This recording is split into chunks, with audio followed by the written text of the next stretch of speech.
Tara, gawa tayo ng avocado juice. At meron ako rito 3 avocado na gagawin kong juice.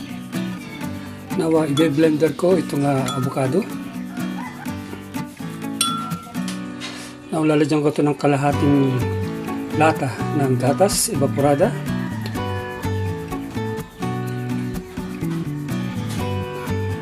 Okay. 3 kutsarang brown sugar.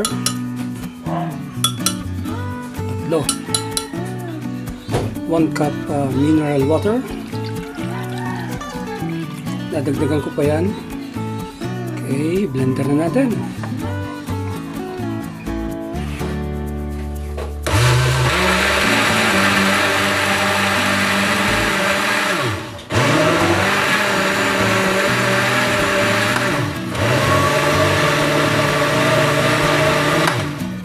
Okay, ayos. Na-blender na natin. So, ito na ang kinalabasan. Ayan po. Foamy siya.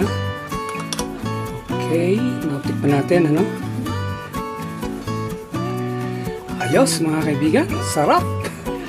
Alright, lalagyan na lang ito ng yelo, no? Para malamig-lamig naman kapag ininom. Alright, so, tikman natin, ano? Magsalin tayo dito sa baso. It's merienda time. Kaya ako gumawa nito. Okay. And then, yung pinaka meal, ayan po, Korean noodles with mushroom. Yan, sarap niya, no? Alright, so tara po mga kaibigan, merienda tayo, no? Okay, sarap nito. Salamat po.